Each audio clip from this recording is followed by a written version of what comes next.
Dear students, today we are going to discuss Unit 2 and topic number 4, Thought and Speech.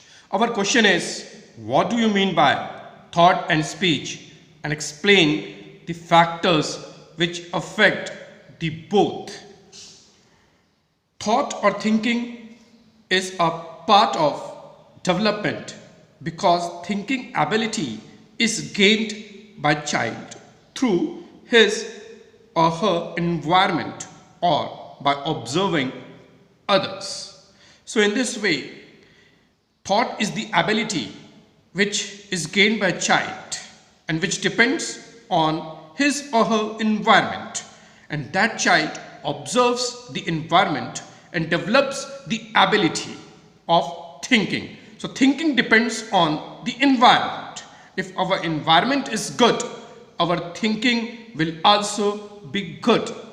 The next is speech. Speech is the most important way of communication with others.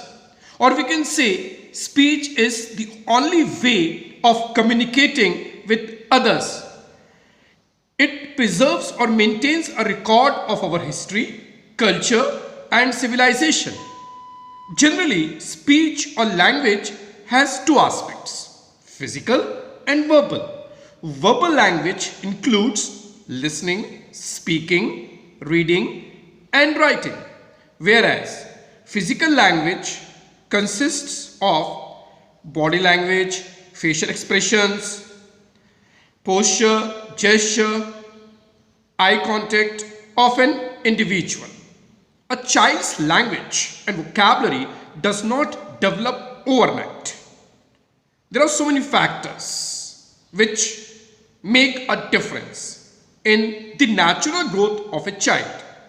Siblings and the environment affects both language and thought.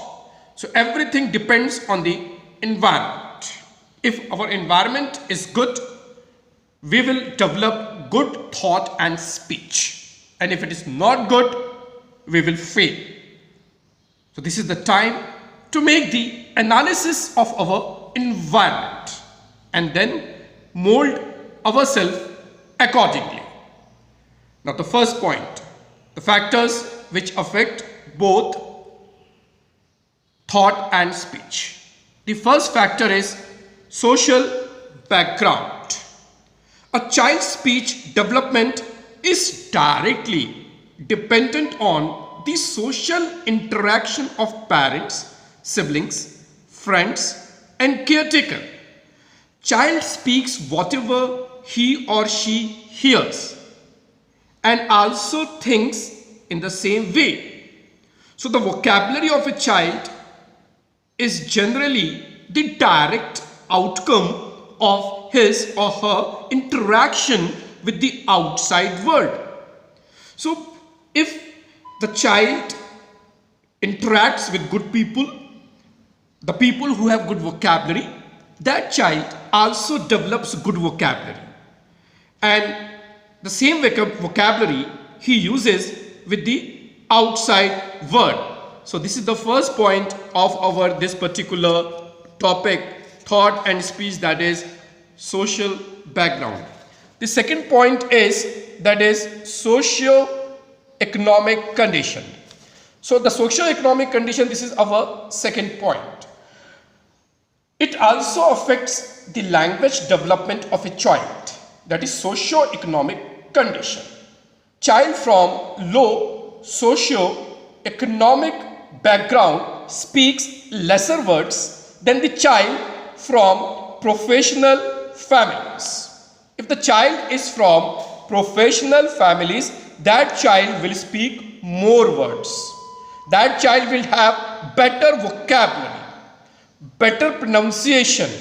But if the child is from low socio-economic background, if the social condition of that family is not good, if the economical condition of that family is not good, the child will definitely lack in vocabulary and that child will learn less number of words. But if the child belongs to professional family, that child will have enriching vocabulary. So in this way, we have to identify our condition. If we belong to professional families, then it is okay, but still we need efforts. But if we belong to low social economic background family, we need to improve ourselves. It doesn't matter. We don't mind. We should feel proud of our family. We should feel proud of our family. But what we need? Improvement for our future. Next point is educational upbringing. So the educational upbringing is also equally responsible in the development of a child. The educational background also affects child's language and thought. When a child attends an educational institute, school, colleges or institutes, if the child is exposed to a wide variety of learning experiences, okay, that is schools and colleges, he gets wide variety of learning experiences.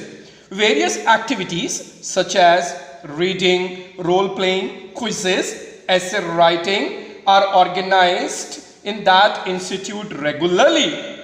That affects the process and enhancement in the language development. That child gets better exposure and that child develops himself or herself in both thought and speech. So our educational upbringing plays the key role in molding our career or in developing our language and in also enhancing our thought. So we must get a good educational upbringing.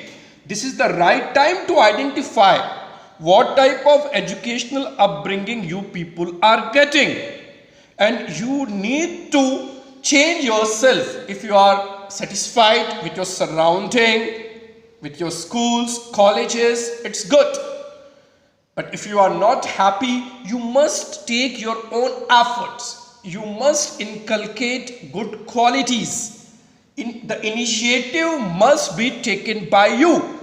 If you don't take the initiative right now, and in schools and colleges, if school events are arranged for you, this is your responsibility to participate actively, enthusiastically in those events. Sometimes some people feel shy, and your college is ready, your institute is ready to give you exposure, chance, opportunity, but you avoid it. You don't want such exposure or such things. So come forward and take it as challenge and then participate in all activities like you have quiz, role playing, essay writing, reading and other activities, paper presentation, so on and so forth.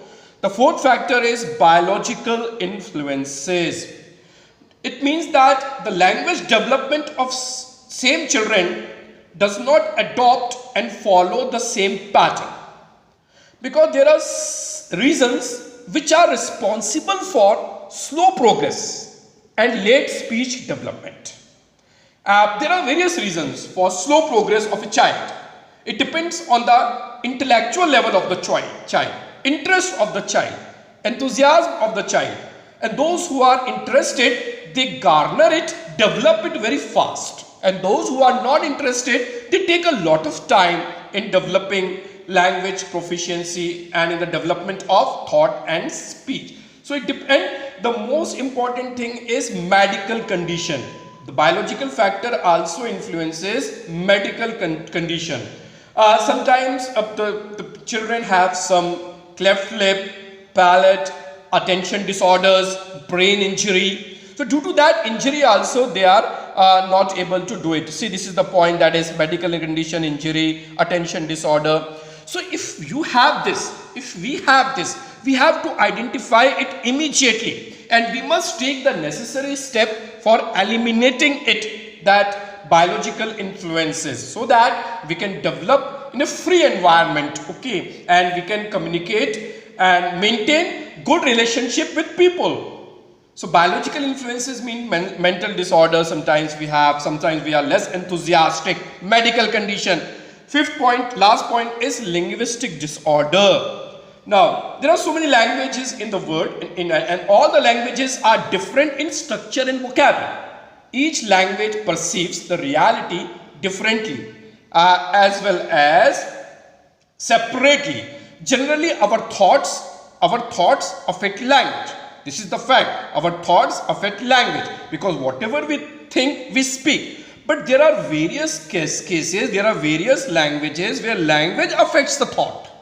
Where we have to plan our thought according to that particular language, because some languages are so popular, some languages are so different that people sometimes are able to understand them, sometimes people are not able to understand them.